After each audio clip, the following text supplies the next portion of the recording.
hino do Corinthians de fundo para falarmos bastante sobre a equipe do técnico Vitor Pereira, João Paulo Capelanes comigo, para que a gente discuta e debata sobre o William. Ontem, o Capelanes levantou a lebre de que o Corinthians melhorou depois que o William saiu, agora já acertado oficialmente com o Fulham da Inglaterra. Não tínhamos tempo para debater, mas hoje temos. O Corinthians realmente melhorou pela ausência do William, por causa dos bastidores, por causa dos treinamentos.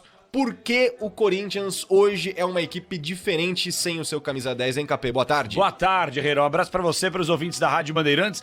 Cara, eu acho que dá pra falar que o Corinthians encaixou. E olha só que curiosidade, né? Encaixou sem o William, um cara que chegou pra ser o camisa 10, pra liderar esse meio-campo ataque do Corinthians. E aparentemente, desde a saída dele, que o Roger Guedes, ele teve uma manutenção na equipe principal. Quando o William jogava, eu lembro que o Vitor Pereira tinha dado uma declaração, você vai lembrar disso também, os ouvintes a mesma coisa, a gente repercutiu muito isso aqui na programação da Rádio Bandeirantes, que o Vitor Pereira falou que não gostava da ideia do Roger Guedes atuando ao lado do Yuri Alberto. Isso. E o William dava mais profundidade e cumpria uma função tática que o Roger Guedes não entregava. Função tática por função tática, o Roger Guedes passou a entregar a partir do momento que ele começou a correr mais do meio campo para trás. E aí a coisa se encaixou. Então hoje a única indefinição do time do Corinthians é: joga Adson ou joga Mosquito? Porque me parece muito bem definido que sem o William, que foi pro Fulham da Inglaterra, Roger Guedes, Renato Augusto e Yuri Alberto é o trio de ataque ideal do timão, né? Nosso querido Vitor Pereira ter que escalar o William, lógico que não é obrigatoriedade em contrato, Lógico. Mas, poxa, é uma responsabilidade. Você tem um cara do peso do William, você tem que escalar, mesmo ele não estando 100%. Isso deu uma diminuída, deu uma aliviada pro VP? Olha, eu vou falar uma coisa de bastidor aqui, tá? O Duílio nunca interferiu numa escalação do Vitor Pereira. Nunca isso aconteceu. Ah, mas porque o Duílio te falou que nunca interferiu? Também. E quando o Duílio me falou isso, eu fui atrás de gente que escala time também. E muitas vezes, olha só que curiosidade, o principal cargo de um clube de futebol é o mandatário, né? Óbvio, é Sim. o presidente do clube. O Duílio, ele já foi criticado internamente por nunca ter colocado o dedo na escalação do Vitor Pereira.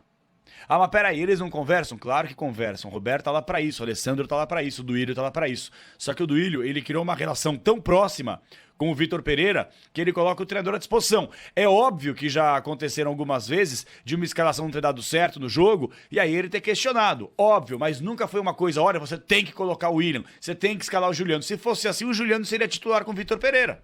Porque chegou pra resolver, porque chegou pra ser, lembra quando ele chegou, né, os Galácticos do Corinthians, Sim. ele chegou naquela galera de Renato Augusto, Roger Guedes, Juliano, vários memes da internet, do Duílio dirigindo o carro. E com quando o time chegou, galáctico. resolveu, né? Jogou bem. E outra coisa, se a gente for colocar os números do Juliano, são positivos da temporada. Melhor do que muito jogador que é titular hoje, por exemplo. Mas, de fato, o nível de atuação é que nem o William. Nível de atuação em alguns jogos era muito positivo, mas os números eram muito negativos. Quer dizer, um gol marcado de pênalti e 4 assistências, um cara que jogou mais de 30 jogos na temporada. Aí é muito pouco, né? Muito pouco mesmo, Capê. Agora falando sobre o Vitor Pereira em si, questão contratual dele. A gente sabe muito bem que o contrato do Vitor Pereira se encerra no final da temporada. Conversamos sobre esse assunto quando o Corinthians não vinha muito bem das pernas. Tinha acabado de ser eliminado na Libertadores.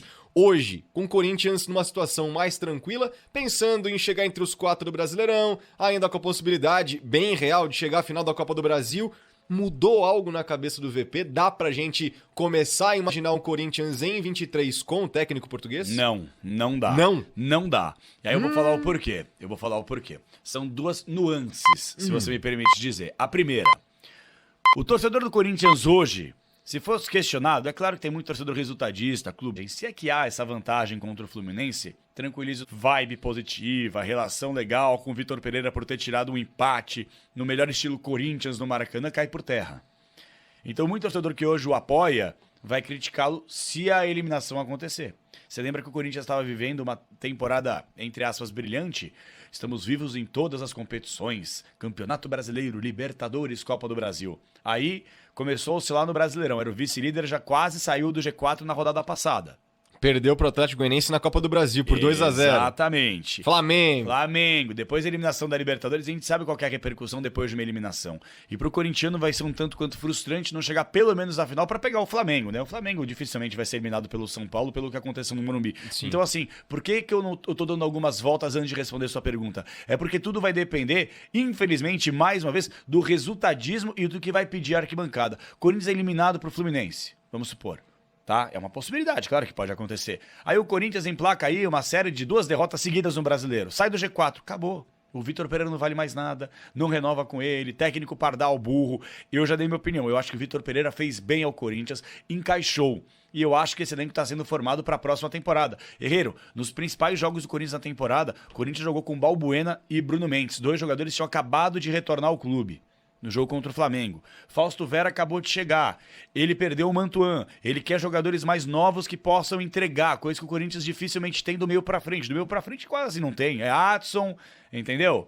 Pra reserva não tem mesmo. Pra reserva não tem. Então, o centroavante, não tem o Yuri Alberto, não dá pra jogar com o Júnior Moraes, gente. O Júnior Moraes já provou, infelizmente, que não tem condições de vestir a camisa corintiana. Então, assim, eu acho que tem que ter a manutenção do treinador, a permanência do técnico, projetando a próxima temporada, mas é aquela coisa, ele também tem um problema familiar. E aí eu vou abrir aqui. A sogra dele, infelizmente, tá com problema de saúde, tá se tratando. A esposa do Vitor Pereira não veio ao Brasil justamente para poder ficar com a mãe. Então, tudo vai depender disso. Primeiro, se o Vitor Pereira tá feliz aqui, se a família consegue vir ao Brasil. E terceiro, se ele vai ter as promessas, ou no caso, os pedidos que ele fez para a diretoria, as promessas cumpridas. O que ele quer? Mais jogadores, jovens, principalmente do meio para frente. Se essas contratações chegarem, se ele puder estar mais próximo da mulher, eu acho que tem tudo para acontecer um casamento positivo na próxima temporada entre Corinthians e Vitor Pereira. Se dificilmente isso for acontecer, eu acho que dificilmente. E eu já tô recuperado. A minha voz, até peço desculpa pro ouvinte da Rádio Bandeirantes, porque ontem eu estive em Curitiba vendo a vitória do Atlético Paranaense, voltei de madrugada, são e salvo, graças a Deus, e seremos campeões do mundo. Do mundo? É melhor ganhar a primeira Libertadores e depois o mundo, né? Calma, jovem. Abraço, café. Calma, jovem. Abraço, Herreirão. Bom dia a todos.